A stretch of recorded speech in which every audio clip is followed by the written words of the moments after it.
అంటే ఇప్పుడు జనసేన పార్టీలో మహిళా నాయకత్వం పెరిగిందా లేదంటే తగ్గిందంటారా? ఎమ్మెల్యేల సంఖ్య చూస్తే ఒక ఎమ్మెల్యే ఉన్నారు మహిళ.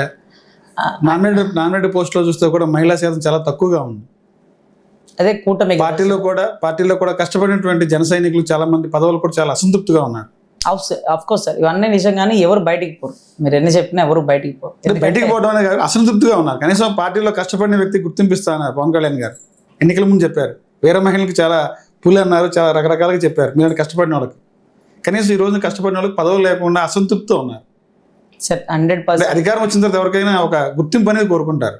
గుర్తింపు పదవితోనే వస్తుందంటే 10 ఏళ్ళు ఏ పదవులు ప్రజలు కట్టకపోయినా అంటే పట్టం కట్టకపోయినా సరే కట్టుబడి తను సంపాదించిన సొమ్మును కూడా ప్రజల పక్షాన నిలబెట్టి పవన కార్మికులకి, ఉద్దానం వారికి, లేకపోతే కౌలు రైతుల్లో చనిపోయిన వారికి పార్టీలకు అతీతంగా కులాలకు అతీతంగా పంచిన వ్యక్తి నా అన్న సార్.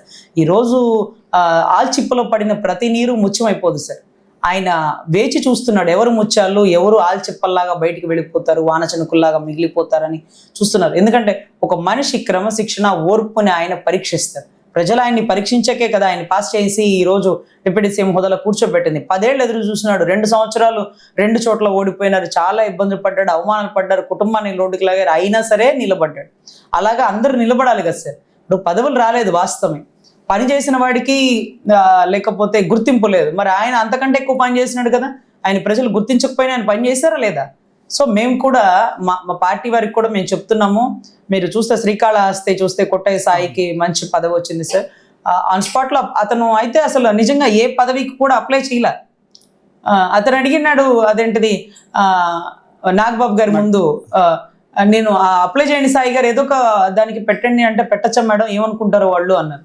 నాగబాబు గారు అదేంటి సాయి బలవాడు పెట్టు అని నా ముందే అన్నాడు సార్. అంటే పదవి అప్లై చేయడానికి కూడా అతను వెనుకంజ వేశాడు, ఏమనుకుంటారులే, ఆ అవకాశం ఉంటే వారే ఇస్తారులేని. అలాంటి వ్యక్తిని ఒక స్థాయిలో కూర్చోబెట్టి ఏ కానిస్టేబుల్ ఏ సిఐను అవమానించారో ఆ కానిస్టేబుల్ ఈరోజు నమస్కారం పెట్టాలి చైర్మన్ గారికి. అదే వ్యక్తి మీద మీ పార్టీకి సంబంధించినటువంటి మరో మహిళా నేత కొన్ని ఆరోపణలు కూడా చేశారు.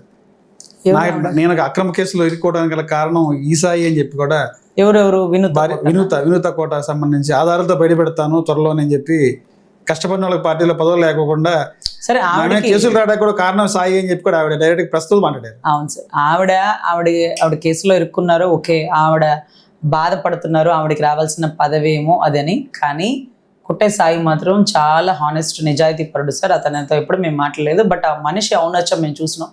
ఒకవేళ ఏమన్నా ఉంటే అంటే ఒక పదవి ఒకరికి రాగానే ఇంకొకరికి కొంచెం ఈర్ష్య అసూయలు వచ్చేస్తుంటాయి. మేము అనుకుంటాము మాకు రావాల్సింది ఇంకొకరికి వచ్చినా సర్లేబ్బా, ఎవరికి వస్తే ఏమైంది, 2 ఏళ్ళు 3 ఏళ్ళు పదవుల కోసం ఒకరితో ఒకరు వంతులు ఎందుకు, మందైతే మన దగ్గరికి వస్తుంది కదా. నేను ఎప్పుడో భగవద్గీత పుస్తకాలు తిరగమరగా చదివిస్తుంటాను సార్. దాంట్లో ఒకటే నేర్చుకోవాల్సింది ఏంటంటే కర్మ సిద్ధాంతం. నీదైతే నీ దగ్గరకు వస్తుంది, నీది కాకపోతే నువ్వు ఎంత వెంపర్లన్నా రాదని. సో నీ కష్టం నువ్వు పని చేయి, ఫలితాన్ని ఆశించకుండా కష్టపడని. కానీ మీరు చెప్తున్నారు పదవులు రాలేదంటే, ఫలితాన్ని ఆశించకుండా కష్టపడమని కృష్ణుడు చెప్తున్నాడు, మా నాయకుడు చెప్తున్నాడు. మీరు ఆశించకండి, నేను ఇస్తాను, సమయం వచ్చింది, నేను ఇస్తాను, ప్రతి ఒక్కరిని నాయకులుగా తీర్చిదిద్దుతాను, నాకు కొంత సమయం ఇవ్వండి, మీరు నన్ను పరీక్షిస్తే నేను 10 ఏళ్ళు మీకోసం ఎదురు చూసినాను కదా, నా కోసం కూడా అలా చూడండి, ఎక్కడికి పోను, మీ చెయ్యి ఎప్పటికీ వదలను, నలుగురు మోసే వరకు ఈ పార్టీ ఎక్కడికి పోదు. అంటే నేనున్నంత వరకు, నన్ను నలుగురు మోసే వరకు ఈ పార్టీని నేను ఎక్కడికి వదిలిపోను, మీరు నన్ను నమ్మండి, సుదీర్ఘకాలం ప్రయాణం చేయాల్సిన వారి మనం అంటూ ఆయన చెప్పేవారు సార్. మేము కూడా చాలామంది పాపం మీరు చూసారు, రాయపాటి అరుణ గారు కానీ, కీర్తన గారు కానీ, శివపార్వతి గారు కానీ, మీకు తెలుసు చాలామంది పార్టీలో ఎన్నో కష్టాలు ఒడిదుడుకులు ఎదుర్కొని పెడుతున్నారు. ఇంకా మేమన్నా హైకోర్టు అడ్వకేట్గా నా ప్రొఫెషన్ నేను చేసుకుంటూ టీవీ ఛానల్లో మాట్లాడుకుంటూ చాలా ప్రోగ్రామ్స్కి నేను కొన్నిటికి అటెండ్ కూడా కానండి. ఎందుకంటే నాకు చెప్పాను, నాకు కొంచెం టైం అనేది ఒకటి, నాకు కొంచెం హెల్త్ ఇష్యూ ఉంది సార్. నాకు హార్ట్లో పేస్ మేకర్ లాంటి ఒక బ్యాటరీ ఉంటుంది. నేను అందుకని ఎక్కువ దూరం ట్రావెల్ చేయలేను, ఎక్కువ గట్టిగా మాట్లాడలేను, తర్వాత క్రౌడ్ ఎక్కువ ఉన్న దగ్గరికి వెళ్ళలేను. నేను పార్టీలో జాయిన్ అయ్యే రోజే అన్న నాకు పదవి ఇద్దాం అనుకున్న రోజే నాతో మాట్లాడిన 40 నిమిషాల్లో అన్న నాకు ఇలాగా ఐసీడీ పేస్ మేకర్ సర్జరీ అయింది బెంగళూరులో, బెంగళూరు వైట్ ఫీల్డ్ హాస్పిటల్లో సత్యసాయి గారి హాస్పిటల్లో చేసినారు, మీకు ఇష్టమైతే పదవి ఇవ్వండి, నేను ఎంతవరకు చేయగలుగుతాను అంతవరకు చేస్తాను, అందుకే నా ఆరోగ్య పరిస్థితి ఇది కాబట్టి, కాళ్ళు లేనోడు పరిగెట్టమన్నా కొట్టలేనోడిని సిక్సర్ కొట్టమన్నా కొట్టలేం కదా. సో అంటే లేదు తల్లి, మీ గొంతు గట్టిది, మీ చదువు గొప్పది, మీరు పని చేయండి, మీకు ఇష్టం అయితే అంటే ఖచ్చితంగా చేస్తాను, బట్ మళ్ళీ లోటుపాటు కూడా చెప్పాలి కదా. సో ఇందాక కూడా మీకు అందుకే అడుగుతుంది, ఇది పేస్ మేకర్ ఇటువైపు ఉంటుంది, మీరేమో మైక్ ఇటు పెట్టినారు. అందుకే నేను మైక్ పెట్టినప్పుడు కూడా ఆలోచించిన అది అయస్కాంతం అట్రాక్ట్ అవుతుంది వద్దన్నారు అనేసి ఇటువైపు, లేకపోతే ఇంకొంచెం కిందకి పెడదామా, ఎందుకంటే ఇది కొంచెం మ్యాగ్నెటిక్ పవర్ ఎక్కువ ఉంటుంది, అంతకుముందు పాత మైక్స్ లాగా కాదు. సో ఇటువంటి లిమిటెడ్ వర్క్ అండి. నేను అందులోనూ ధర్మ సిద్ధాంతాన్ని బాగా నమ్ముతాను. ఈ భవానీ మాల వేసుకోవడం కానీ, దీక్షలో ఉండడం కానీ, భగవద్గీత చదవడం కానీ, గురువుల దగ్గర నుంచి మంత్రోపదేశం తీసుకోవడంలో కానీ, ఒక ధర్మ ప్రచారం ఆ వేలో వెళ్తున్నప్పుడు నాకు స్వాతంత్ర సమరయోధుల కంటే వివేకానందుల వారో లేకపోతే రామకృష్ణ పరమహంస లాంటి వారో గొప్పవాళ్ళు. ఎందుకంటే వాళ్ళు ఉద్యమాల కోసం, స్వాతంత్రం కోసం పోరాడలే, ప్రతి ఒక్కరిని ధర్మంగా నిలబడమన్నాడు.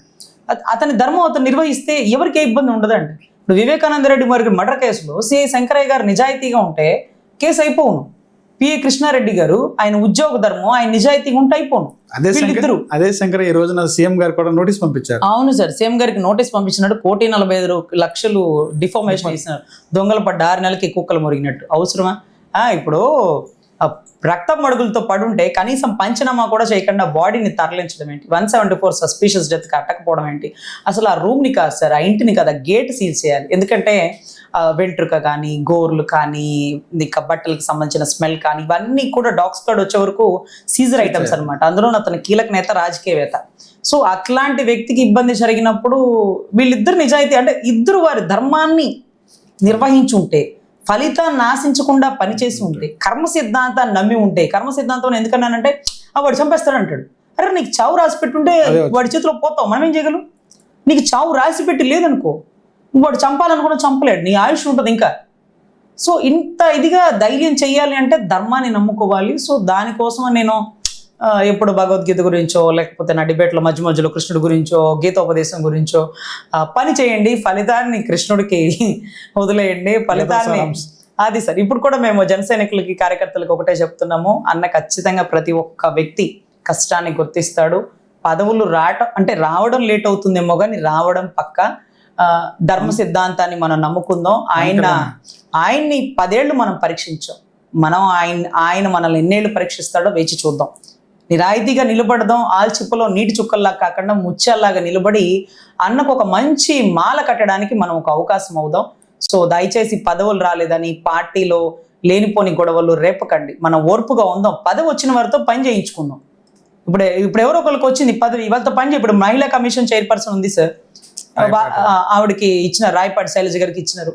నేను వారంలో ఒక్కసారైనా కేసులు తీసుకుని ఆమె దగ్గరికి వెళ్ళి, అమ్మా ఇది చేయాలి, ఇదిగో ఇది లీగల్ సెక్షన్ ఇలా ఎక్స్పెక్ట్ అమ్మా, ఇది ఇలా కట్టాలి, ఇదిగో చూడు అతను పిలిపించండి, అతను అమ్మాయిని వదిలేసి ఇంకొక పెళ్లి చేసేసుకున్నాడు, 497 అడల్టరీ గ్రౌండ్స్ పెట్టచ్చు, 494 బిగమే పెట్టచ్చు అని చేయండి చేయించుకుంటాం. మనకి రాలేదని బాధపడకూడదు, వచ్చిన వాళ్ళతో పని చేయించుకోవాలి. మనకు రావాల్సింది పని జరగడం ముఖ్యం. సైరన్ కార్లు 2 ఏళ్ళు 3 ఏళ్ళు అయితే వెళ్తే సరిపోతుందా సార్? ఎందుకు ఆ సైరన్ కార్లు? మన వెనకాల ఒక నిఘా ఉన్నట్టేగా, పర్మనెంట్ కాదు, మన వెనకాల ఒక నిఘా ఉన్నట్టే. ఇది శాశ్వతమైనది కాదు. ఈ రాజకీయ నాయకులు కూడా ఉద్యోగస్తుల్ని గౌరవించండి. మీరు 5 ఏళ్ళు ఉంటారు, 10 ఏళ్ళు ఉంటారు, 15 ఏళ్ళు ఉంటారు, వాళ్ళు 62 ఏళ్ళు పనిచేస్తారు. మీరు పెంచితే ఇంకా కూడా 65 ఏళ్ళు కూడా చేస్తారు. సో అటువంటి ఉద్యోగస్తుల్ని చులకనగా చూడటం. మొన్న కూడా అటవీ శాఖలో ఎవరి మీద దాడి చేసినారని వాళ్ళు ధైర్యంగా స్టేట్మెంట్ ఇచ్చినారు. కొట్టింది కూడా ఎమ్మెల్యే కొట్టారు. అది వాళ్ళ అటవీ శాఖ మంత్రి గెట్టోళ్ళు. సరే, కానీ యాక్షన్ తీసుకోవాలి. మామూలుగా సెక్షన్ 353 ఐపీసీ కింద విధి నిర్వహణలో ఉండేటటువంటి ఉద్యోగస్తుల మీద దాడి చేస్తే నాన్ బెయిలబుల్ అఫెన్స్, అది ఎవరికైనా సరే. అలాంటి వాటిలో ఉపేక్షించకూడదు. ఎందుకంటే ప్రజలు మనల్ని గమనిస్తున్నారు. లా అండ్ ఆర్డర్ సరి లేకపోతే ఏ ప్రభుత్వానికైనా చిక్కులే. సో ఖచ్చితంగా మన విధులను మనం నిర్వహిద్దాం, మన ధర్మాన్ని మనం కాపాడదాం. పదవుల కోసం కాదు, రాష్ట్ర అభివృద్ధి కోసం పనిచేద్దాం. గత ప్రభుత్వం చేసిన తప్పు అన్నీ బాగానే ఉన్నాయి, పథకాలు ఇచ్చినారు, కట్టడాలు కట్టినారు, కానీ అమరావతిని నేను ఉద్ధరించలేనని చేతులు ఎత్తేస్తున్నారు. సో ఇప్పుడు మనకు కావాల్సింది అమరావతిని ఉద్ధరించగల విజనరీ గల వ్యక్తి, అది బాబు గారని మనస్ఫూర్తిగా నమ్ముతున్నాము. మీరు దయచేసి మీ చేతుల్లో అమరావతిని, ఢిల్లీని తలదన్నే రాజధానిలాగా మార్చండి. అందుకే మీ చేతిలో పట్టం కట్టాం. కొంత సమస్యలు తలెత్తుతున్నాయి, కొన్నిటిని భరిస్తున్నాం, కొన్నిటిని అధిగమిస్తున్నాం రాష్ట్ర అభివృద్ధి కోసం.